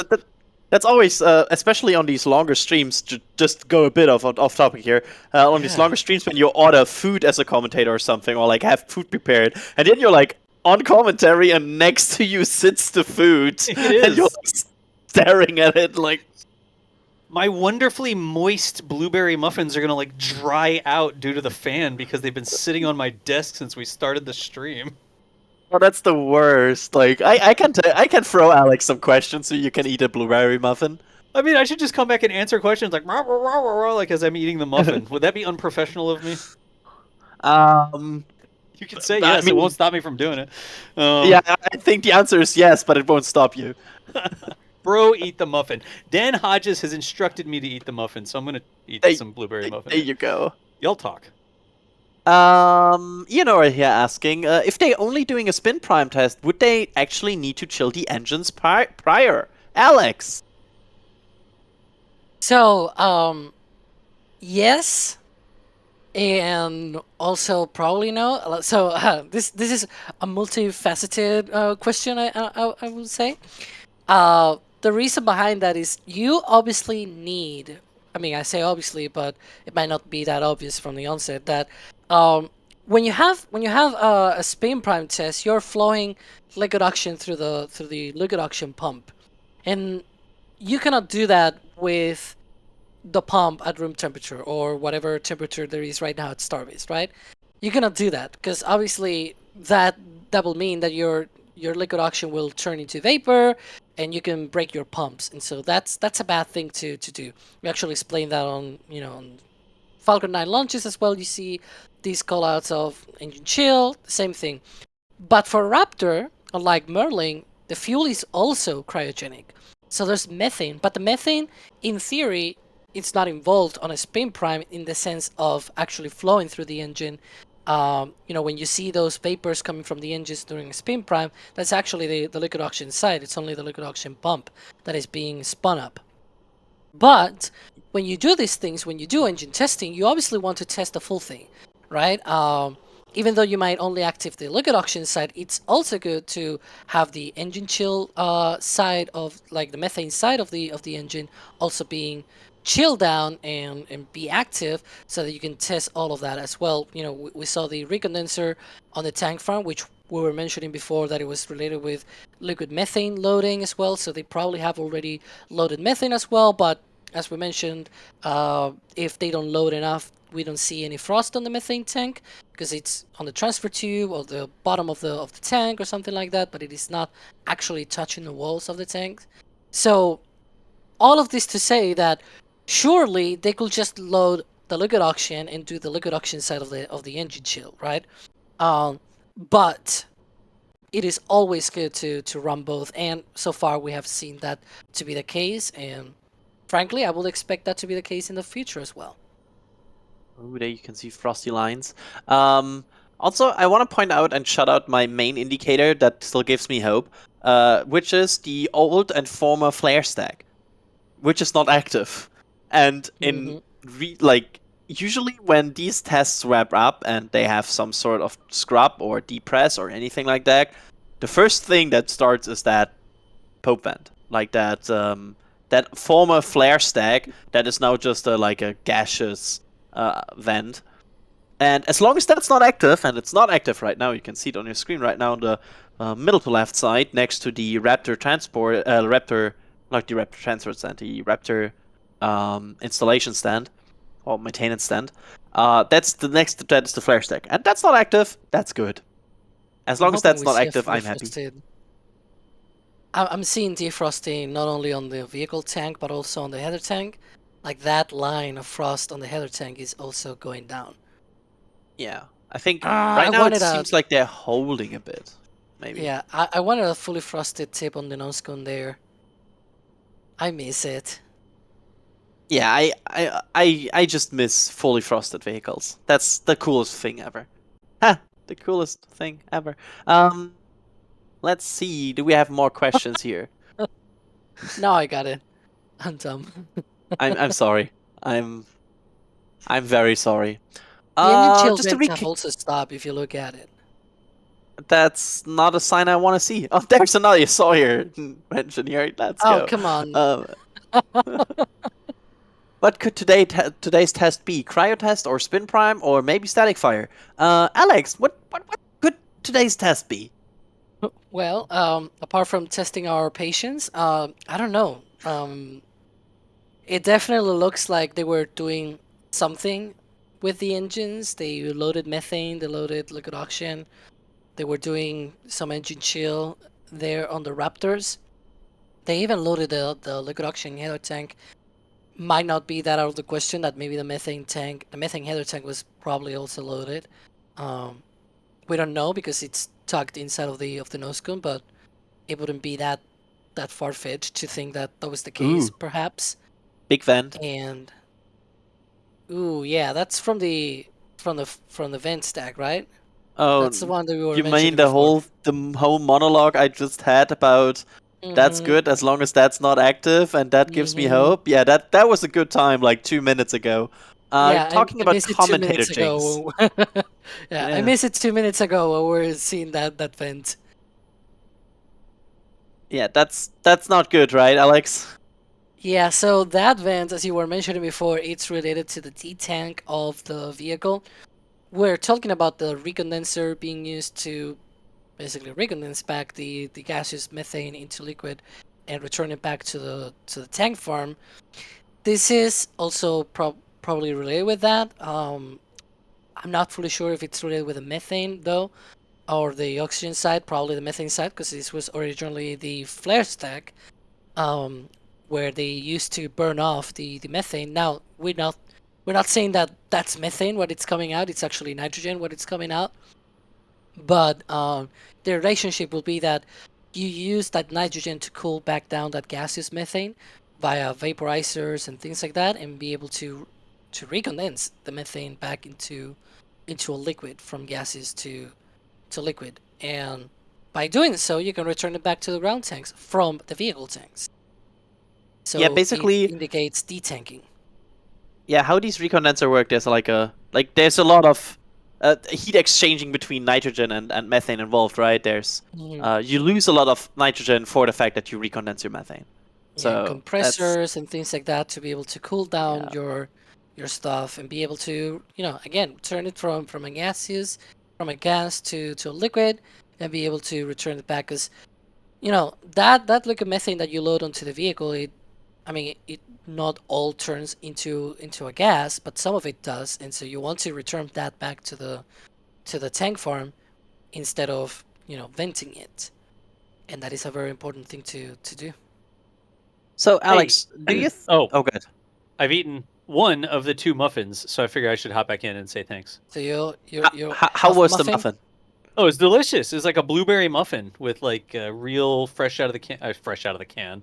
That seems oxymoron, but actually like not fake dried blueberries or anything, like juicy blueberries. It's really good. Wife made them this weekend. But I wanted to say thanks to some folks that have been in the queue here for a second. You don't mind if I speed run some thanks real quick? Yeah. Go for it. I'm feeling thankful because chat let me eat my muffin. Nuts. So, Rage SFS said, just wanted to say thanks for all your amazing coverage. I've been following Starship and other space stuff since SN8 was without a nose cone on the pad. Keep up the amazing work. Rage, thank you so much for the kind words there. We really do appreciate you. Thanks for being a member of this for the longest, or for a part of the community here for the longest time, since SN8 was without a nose cone. Nice. Also, we got the Cat's Minion. The Cat's Minion, who gifted 5 subs. Rab Kizzle signed up for the membership program. Danny Bourgeois. I don't know how to say it, Danny, but I got close, I hope. Thank you for the support. Steve Doobie became a Red Team member. Andrew Astley became a Red Team member. We've got most definitely not Ryan. What? Who gifted 5 Red Team memberships. Thank you, most definitely not Ryan. And right after that, Ryan. Thank you for gifting 5 Red Team memberships. Don't know what's going on there, but we appreciate you most definitely. I think, do they cancel out? No, because it's like, positive 5 memberships on both, right? Yeah, it's like by saying you're not Ryan, not everybody who's called Ryan loses their memberships, right? Like, hey, also Music Duck upgraded their membership, became a Capcom, one of those higher levels, increasing the support for what we do here. Music Duck, thank you. Daz Lex, thank you for becoming a Pad Rat. And then this one, Glenn Pearson, gifted some earlier, but gifted 20 more Red Team memberships. A couple minutes ago, it looks like. Glenn, thank you so much for the generosity. It all adds up across the board, but thank you so much for the 20 Red Team memberships there. And then right after that, Music Duck tosses another 20 Red Team memberships on top of the pile. Music Duck, thank you for not only being a member yourself, but gifting those memberships. Charles gifted a membership. And then we've got Andy Skiba became a Red Team membership there as well. And then last on the pile, Jim Cavett did a super chat. Good to see S26 do something. Thanks, y'all. Jim, appreciate the support. Thank you so much for popping over here. It's good to have some good old tank watching happening at Starbase today. So across the board, everybody with all the different parts of support, thank you so much. I'm going to say it though, y'all. Like, if you're in chat, please, please, please don't ever apologize if you don't do a super chat or buy a membership. You never, ever, ever in our community have to say in chat, "Oh, I'm so sorry, I can't donate, I can't give money or whatever." I mean, hey, we don't take donations. We're not a nonprofit. But you don't have to financially chip in. Just being here, watching this, chatting with other people, like, those things are part of what makes the community a community. So you never, ever, ever have to apologize if you're not doing financial support. Just being here with us, taking part. These rockets are going to be on Mars one day, right? I hope I see that in my lifetime. And the fact that we're able to, maybe not this one specifically, right? But these rockets, like these rockets, the Starship system maybe will one day be on Mars, and the fact that we can experience it this way. Never before have you been able to experience this sort of testing as a member of the public, as a member of a community like this, right?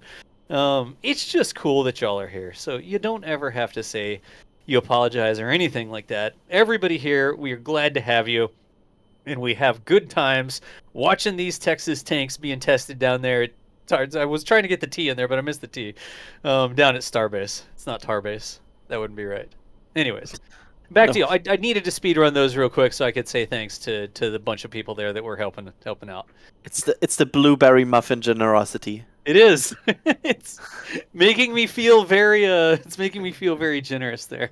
And you don't even, you don't have to do super chats. You don't have to do anything on YouTube. Remember, we've got the merch store as well. You can buy a patch or whatever. I have one of them right now in my hand. One? Yeah. Oh, look at that. Extreme close-up. It is super shiny. When I first saw it, I received it the other day. I saw it and it's super shiny. Like the way that it is embroidered. I really like it. It's the patch company actually did a special thing for us where they created textures with the patch, right? Yeah. The orientation of the thread gives it like depth a little bit. And it's fully embroidered. It's not like sometimes there's like a canvas part of the back and it's like, oh, we skimped on the thread. We did not skimp on the thread here. It's fully embroidered. The edge lock, like the overlock on the edge where it goes all the way around the side. It's not laser cut or whatever. It is like an actual collector's level patch. So the patch company did a really cool job making these things happen. But anyways, if you want to hop over to the shop and pick up one of those, y'all can do that too. You don't have to do any of these things, but it is because of y'all's support and y'all showing up that allows us to continue doing this. Are we playing the music for this? Did y'all hear the music, or am I just going? It is like there's the loop music of our intro, which is a fun fact. Also, my ringtone. I mean, I hear that Oh, in my boy. sleep sometimes. Like, Yeah. I feel like so there was this one situation where so I watch like YouTube videos when I fall asleep, and Yeah. sometimes they loop to an NSF stream. And the problem is NSF commentators are kind of conditioned to basically go like full on action mode as soon as you hear the intro, right? So It's imagine like the being like military when they hear the horn, like, Yeah, it's like- and they stand up and ready, It's like- ready to go. it's a Pavlovian response here. Like, we hear the intro music and we're excited about rockets. Like, Yeah, I woke up at 4 a.m. and wanted to introduce myself instantly. It's like, you know the drill. Give me some 5x5. Wait, what? What happens? what am I? My wife is like, "Are you okay, honey? You're dreaming of spaceflight tests again." It's a thing. It's a thing. We are only partially joking. I need to commentate. Run to the computer and like. Anyways, They need me. No, look, we have so much fun doing this sort of stuff. Like, so we're not commentating golf. Maybe one day for the memes we'll do golf commentary over a Starbase stream. Like, and now, the April third test 1st. is open. That's gonna be Yeah, April April Fool's. 1st. There's so many And we good see- bets. And we see a 33 engine static fire. The Here it fan is. stack is venting right now. I almost can't even operate at that volume. Like, it's giving me a headache to talk quietly. Me too, to be honest. We have a lot of fun with this. Like, no, we're not like official NASA, and we're not reading scripts and teleprompters, and we're talking about eating muffins and stuff. Like, can you imagine? Like, if NASA TV did a thing about eating a muffin, it would be so scripted. It would be like, oh yes, I have Even this when we- delicious muffin on my desk today. Oh, Should I I will- eat it? I will It's say, like the even when Go, go ahead. Adrian. Go, Alex. Go, somebody. Adrian, you go first. It's like when you have these video game demos of companies who want to demo their multiplayer, and they have totally unscripted dialogue of like the multiplayer party demonstrating the cool multiplayer. That's how it would be. Alex, what were you saying? Yeah, I was saying that even for recorded videos, when you see these recorded videos, sometimes the script is not like some fancy stuff, some fancy way of saying things. It's just basically how we will say it. Yeah, But yeah. it's just a way of like having it in front of you and remembering the words so that you don't trip over or take a long time to explain things, just like I'm doing right now, right? But Alex, just when read I the write, script. Gosh, you're taking so Yeah. long. yeah, when I write scripts for other people, then I try to be on their mindset, and then they take the script and switch a few words here and there. But overall, it's pretty much that way how we operate. Yep. Again, y'all, like when I say, oh, it's scripted or whatever, like, we're poking fun. The only way to get concise information across in a quick manner is to have it organized, right? And so you're there and you type out the sentence and you read the sentence and it's like, bang, I've taken 18 seconds of your time and now you know what Ship 26 is doing, right? But can you, like, here, we don't know how much time we have. We just are going to talk for a few hours straight. So it would never work for us to time it. We just hang out and chat with y'all. So, anyways. Also, it would also be super boring, I think, reading a teleprompter for like 2 hours straight. Oh my gosh. Like that doesn't sound fun to me. Does that sound fun to you? I'd get kicked off NASA TV. Like, if they let me be on NASA TV, It Yeah, it would would be be so like- boring. Thus, just read what the screen says. Stop with the embellishing. Just read what they wrote. And I'd be like, what? What teleprompter? It would kick me off. I'd do so many, like, asides. Like, I'd read what was on the screen, and then I'd be like, wait, seriously? Is that what we're supposed to tell them? I'd get so fired. 5 minutes in. Yeah, exactly. They'd mute my mic and escort me off the stage. Anyways, hey, here's a serious thing. ICAN Animations, actually is the name, said they were in a Discord call with somebody that claims that Boca Chica is home to secret Falcon Heavy launches that we don't know about. They're trying to explain to him that the NSF guys would Well- probably know about it. But wait, I probably know why that's a little confusing. Alex, you want to take it? Boy, that is not a Falcon Heavy, and we will know if they were doing some Falcon Heavy launches from here. Because, man, Well, originally, the licenses and studies and stuff like that at Starbase, weren't they not based about Starship? Weren't they based about Falcon Heavy? Falcon 9? Yeah, so Yes, originally it was. the goal was going to be using these, basically Boca Chica launch site, as the sort of fourth launch pad for Falcon 9, Uh-huh. and also for Falcon Heavy, the second launch pad, with the idea of like launching maybe a couple of Falcon Heavies a year and like about a dozen Falcon 9s. The idea behind that was that Boca Chica is the lowest sort of latitude that you can go on South the in the United States. exactly Yeah.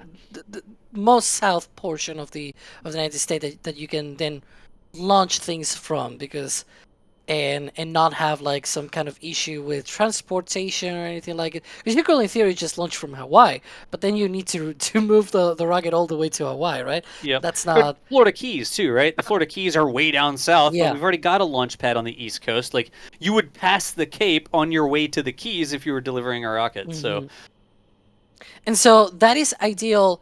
A lot of people think that that's ideal for any launch. It's actually not for any launch, because if you're going to polar orbit, you actually want to be as close to the poles as you can. That's why you see some of these launch sites at Kodiak, Alaska. Now we're seeing some new ones in Scotland and things like that. Those are going to go to polar orbit. But for going to geostationary transfer orbit, for example, you want those to be as close to the equator, because the end point, the end goal of that satellite is to be on an equatorial orbit, basically at 0 degrees inclination relative to the equator. And so the closer you are, the better, because you don't need to spend as much energy to get there. And so that was the original idea, to be launching geostationary satellites, commercial satellites, from this location with Falcon 9. But you all know how things have changed. That was the market in 2010. But by 2018, which was pretty much when they started here for Starship, that was not the case anymore. Basically, the geostationary satellite market went down, and LEO constellations are the new hotness. So that is Starlink, OneWeb, etc., right? And so now you don't need to be that close to the equator. And actually, sometimes a mid-inclination latitude just does well anyways. And so the Cape is launching Starlinks. You see Starlinks also launching from Vandenberg. We have a Starlink tonight from the Cape as well, which we'll be live streaming.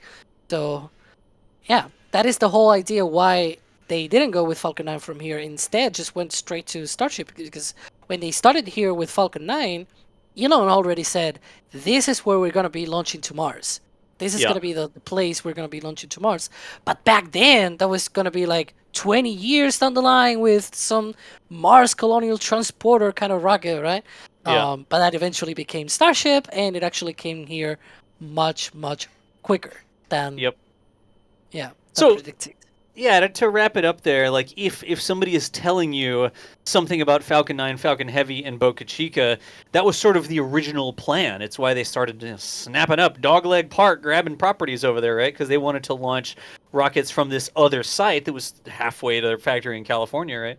Right there in the same state as McGregor, where they test some of those engines. But there is some truth. It's like one of those things where it's like, well, there's a little bit of truth behind it. I guarantee you there are no secret Falcon Heavies in a silo underneath the ground somewhere at Starbase. That is just definitely not a thing. But there were some original studies where they were looking at, and they were sort of scoping things. They were saying, how much energy does a Falcon 9, does a Falcon Heavy create? How does that impact things? And they did these studies with those numbers. And then when it was Starship, it's like, oh, they already did the study. Why do they need to do it again? Well, Starship is a lot more energy. It's a lot bigger rocket than even Falcon Heavy by a huge amount, right?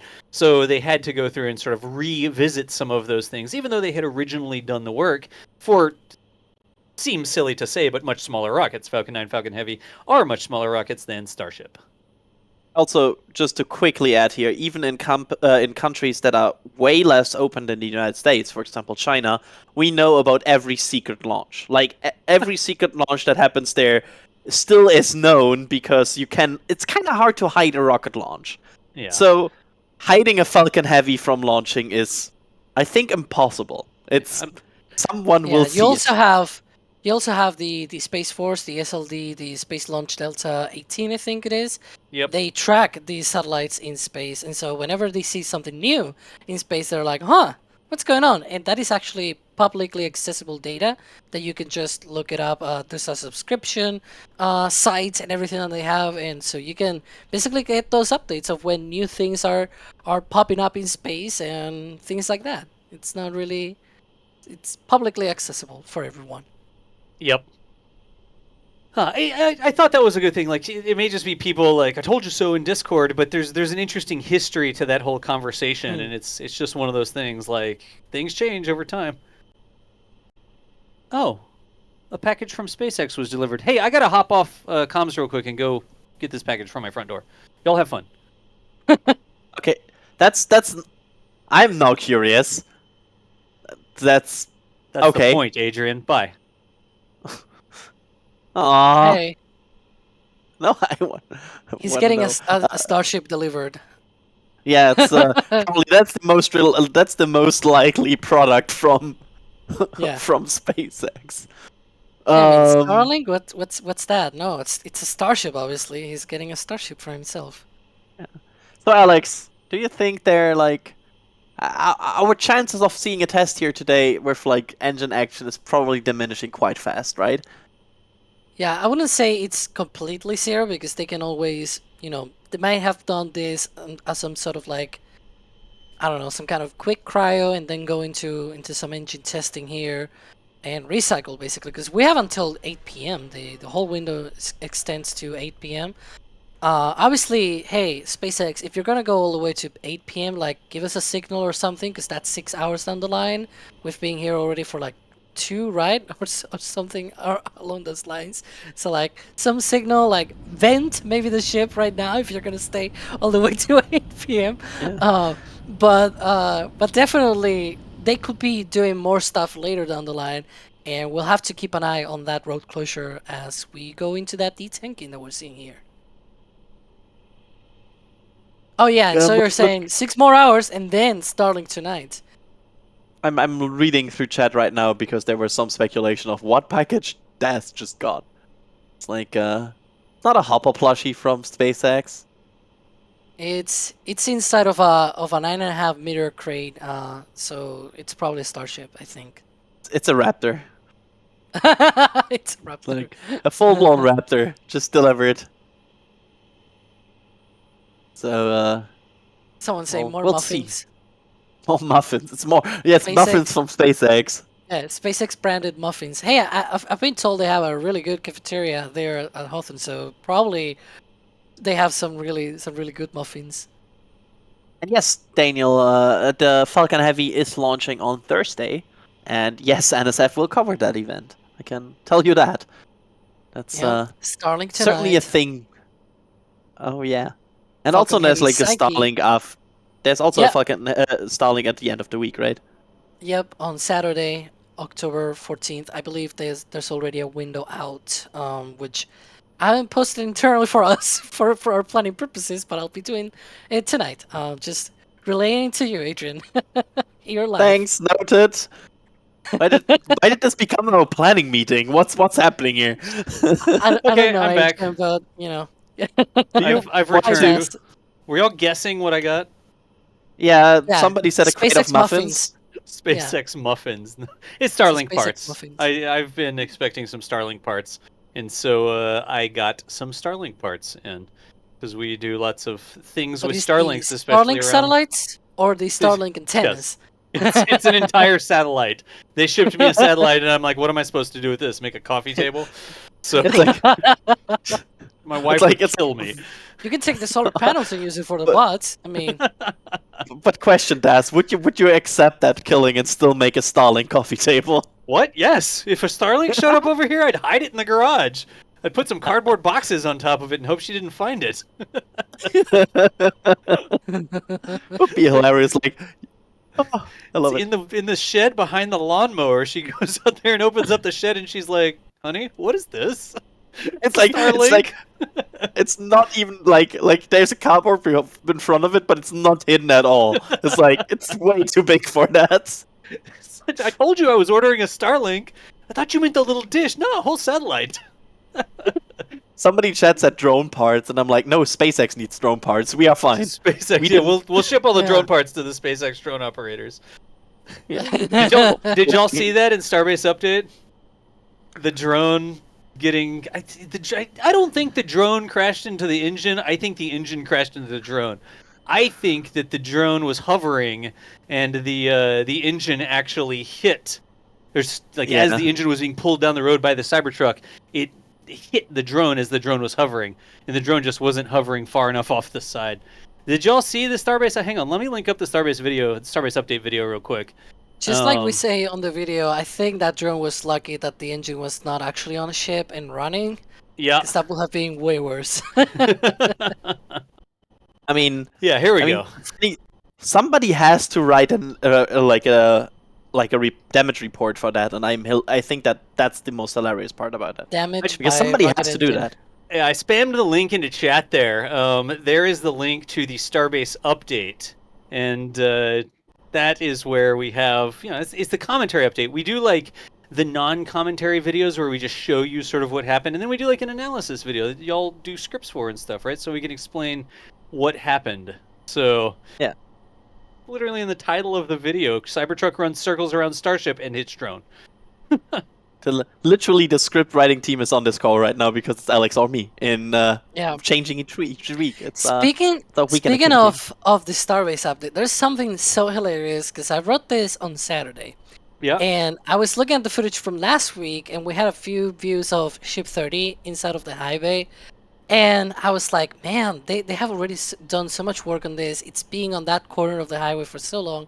And I explained that it soon should be moving to the other corner of the highway because they have like this sort of rotation around the highway where you have, ship parts coming from one side, they get welded on the other corner. Once the full ship is completed, they get work done on the leeward side without the heat shield tiles, and then they move it to the other corner to do work on the heat shield tiles. And that is precisely what happened today with Ship 30. Right as we were publishing a Starbase update, Ship 30 went out from the high bay, it was rotated and put on the other corner of the high bay to get those TPS tiles, those heat shield tiles on the ship. So definitely very, very hilarious that I sort of foresaw that activity going on. Also, I think I see in some of our cameras the Ship 32 nose cone already at the ring yard.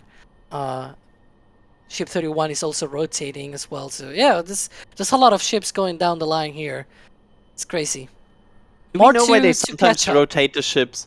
Well, I know why they rotate the ships after stacking, but why they sometimes rotate the ships before stacking? Like they did that with, I think, 30 or 29. I think it was 30. That was like before they stacked it, they rotated it like completely 360. I'm like, huh, that's weird. Yeah, sometimes they confuse me. That's the second most confusing thing for me the last few weeks after the whole chopsticks moving left and right thing. That was my peak confusion. That was just the peak confusion. Nice. Yeah, like I saw. Actually, shout outs to our community because there was some very good discussions in our Discord about exactly that, and I like load spread on the actuators and like on the lines and everything is probably the best explanation for this. That you kind of want to rotate a bit around to differentiate where the load is hitting. That's the only good reason I saw. Everything else is just like, why would you do that? Hey, real quick, I'm going to hop in and say thanks to some folks here because some people actually stopped by the shop when we mentioned the patches a little while ago. Oh, nice. I'm going to go with Thierry Pinois, maybe? I don't know how to pronounce your name, but thank you for becoming a Pad Rat member. I hope I didn't butcher it. I did my best. Growing up near a farm in South Texas. That's what I've got for you. Andy Skiba gifted 5 Red Team memberships. Andy, appreciate you there as well. Michael Tens upgraded to Capcom their membership. Fantastic. Glenn left a store message saying, let's go with lots of O's. Love your work and keep it up, Glenn. Thank you so much for the shirt. The support popping over through the shop. Elisar says, thanks for always providing a good laugh. If we can't do that, Elisar, we're in trouble. Thank you so much for the support there. And Roger says, don't mind me, just need some stuff. 3 times. So I think Roger got 3 different things from the shop. In any event, I wanted to make sure that we didn't let those sit for too long and say thank you to the folks who dropped in there. Also, all those gifted memberships that came through earlier as well. It really does help us keep doing what we're doing. So we do appreciate all the support. I'm going to look, gosh, I mean, we talked about this, folks. We started out the day, we had the road closed. We saw Ship 26, actually the suborbital tank farm, spooled up. We saw venting start to happen. Then we saw cryogenic liquids start to go into the ship, and the ship itself got frosty. Saw venting coming from underneath the ship, but that frost line is seriously receding right now. We saw the big depress vent. We saw the test of the header tank at the very top, but look at that frost line. It's no longer a nice, clean, white line. It really does look like it's melting and dripping down the side of the Starship. You know something? The fact that the frost line is melting and the fact that we got that big depress, it looks like SpaceX may be done with this test for now. We don't know for sure. They have lots of time left in the window. Road closure goes through this evening late. Still, it's not quite 6 hours left in the window. But I believe, even though the road is still closed, we might go ahead and spool down our commentary here. Doesn't mean that they're completely done with testing for the day. They may decide to do something or recycle something or something along those lines. But right now, there is a couple of bits of evidence that are pointing us towards this test is no longer ongoing. So I think that's what we're going to do here. I think we're going to just crash a Cybertruck into a drone. I don't know. I guess a Raptor into a drone, or a drone into a Raptor. Or, that's an RVAC, by the way, y'all. That's a Raptor vacuum. It's not a Raptor sea level, but that's from Sean's tweet. He caught that. I think you don't have to Photoshop it or anything. It's just real video. I think you can see the how do you call a person that is not driving but sitting next to the driver? The passenger. Thank you. Yeah. You can't see him reacting to the bonk, right? Like, what just happened? Like, what?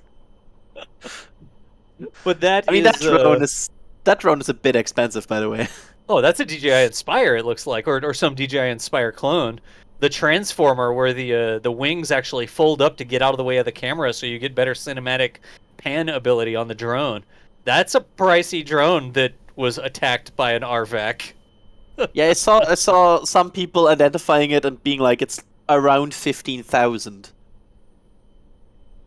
Oh boy, that's a lot of money for a drone. Yeah, I mean, it's like a high level camera drone, right? Yeah, I do think this was a parade engine. I don't think that this was like an engine that was going to be installed on anything. I think this was like a show-off engine. Because they did some stuff at McGregor where they had like engines on a big flatbed trailer and they were towing it around the streets during a parade. They've done similar stuff for Charo Days, I think down around Brownsville, where they've had a little float sort of thing and stuff. So it's not like, oh no, they ruined a flight engine. I'd be very surprised if that was anticipated to go on a flight. I mean, also, it would be way worse if you were to, I don't know, like say have a leak on your cooling systems. Yeah. But on way worse locations, like, I don't know, your module on your space station, for example, right? That would be a very, very bad thing to have. Yeah. Anyway. That is ongoing news right now. Not everybody might be aware. They may be so engrossed in the Texas tank watching here. There was a problem on the space station, wasn't there? Yeah, on the Nauka module, apparently a radiator just started leaking. Because obviously, yeah, that's a thing lately for Russian radiators. Russian radiators, huh? Well, I think I haven't been keeping up. I don't know if NASA's released an official statement or anything like that. We saw some coverage and we saw some things sort of on social media. I'm not aware. There may be one. But you know where we're going to feature that? Where are we going to feature that? This week in Spaceflight, Alex? This Friday. That's definitely going to be one of the news of this Friday's episode. You can bet on that. Oh, well, that's not going to come out till Friday, though. Mm-hmm. So if you are wanting to watch some more stuff, we got 2 options for you. One immediate, And another one coming up this evening. If you want to watch what's going on at Starbase, we got multiple videos we've done here, but just this morning we released the latest Starbase update where we give you like verbal commentary, verbal explanations of the things we saw sort of last week at Starbase, what's going on. That's SBU, Starbase Update, and we already have that out. I already put the link in chat there a little earlier. We can put it in again. And if you want, you can go watch that right now. Coming up this evening, we've got a crab marching down a pipe. It's another Starlink. You know the meme I'm talking about? Oh, now I got it. The crab in the pipe, and it's like all the crabs independently marching. It's another Starlink. And it's like, it's another Starlink blinks on the screen. It's another Starlink. It's another Starlink coming up this evening. What time is that, 8:42 p.m. Eastern. Yeah, Alex? I have it here because we have the full stats here. It's at 8:42 p.m. Eastern or 00:42 UTC tomorrow. Tonight for Eastern time, and there are 5 other backup opportunities from 9:32 p.m. Eastern all the way to 12:10 a.m. Eastern. I sure hope that it's gonna be the 8:42 p.m. Eastern time and not the one at 12:10 a.m. But yeah, we'll you're see. on for that, right? You're on for because that. I'm on that live stream as well. So yeah, I'm gonna be there. All right. There you go. So. Is this the waiting stream for the Starlink? Is it already on the website? Oh yeah, it's public? Already. It's already out. Here. Nice. Yes, it's public. You can go to the channel and the live section. It is right there at the top on the live section of the channel. So Falcon 9 is going to be launching Starlink. So we've got. Good grief. We've got Starbase Update you can watch. Of course, we have lots of other videos you can watch. You can continue watching this as well. Starbase Live is going to continue watching what goes on. Does the road open? Does ice start to reform? Who knows? We are going to run the option if we see testing start to spool back up again. It's going to be based on our available staff. We don't want to be just sitting here all day wondering if testing will occur. So we'll run the option and we'll determine if we're going to do some more commentary. Maybe it'll just be on Starbase Live. But I do believe for now, we're going to go ahead and shut down this stream. Alex, thank you so much for the assistance, providing the hopefully entertaining and insightful commentary. I sure hope it was entertaining. I sometimes go on rambles and rants and things like that, but hey, I do enjoy it. Hey, we got nothing but time, right? Also, we had Mr. Adrian. Adrian, thanks for taking time out of your day to hang out with us. It was super fun. I loved this. I mean, we didn't see a test, but it was still a fun conversation to have. Yeah. And then, folks, behind the scenes today, we had Kevin was pulling the levers and pushing the switches and making all the lights blink in the appropriate order. Kevin, thank you so much for letting me treat you like a voice-activated Alexa, where I'm just like, point that camera down a little bit. And then the camera magically points down. But Kevin there in the background making sure everything continues to work. Also, massive thanks to Kevin for getting us set up with the streaming to X. Kevin got that figured out and put it together so that we can pipe a copy of our streams over natively to X for people who prefer to encounter the stream that way. Then lastly, my name is John Galloway for NSF. Everybody on the stream usually calls me DOS because that's my made-up internet name. But appreciate y'all showing up. The support that y'all showed today with all the gifted subs and people joining and all that sort of stuff was absolutely fantastic. Thank y'all for making us able to continue doing what you do. Even if you just showed up, though. If you're one number in chat and it makes that little number go up, the little like thumbs up goes up a little higher because you clicked on it, thank you too for supporting us as well. You don't have to do it financially. We just want you here being a part of the community, experiencing what's going on with Starship and all the other stuff we cover. But for now, we'll go ahead and shut down this stream. We'll see you over on either Starbase Update or Starbase Live. Wherever it is, we'll see you nerds later. Thanks for watching, y'all. And here we go.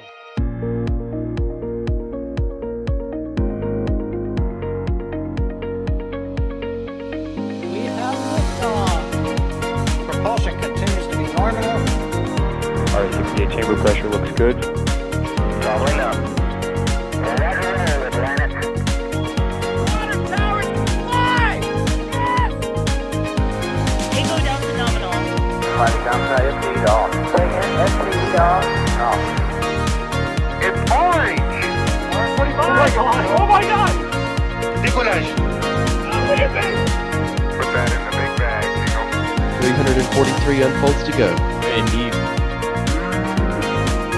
We rise together, back to the moon and beyond. This methane will be igniting in the flare, correct? Yikes!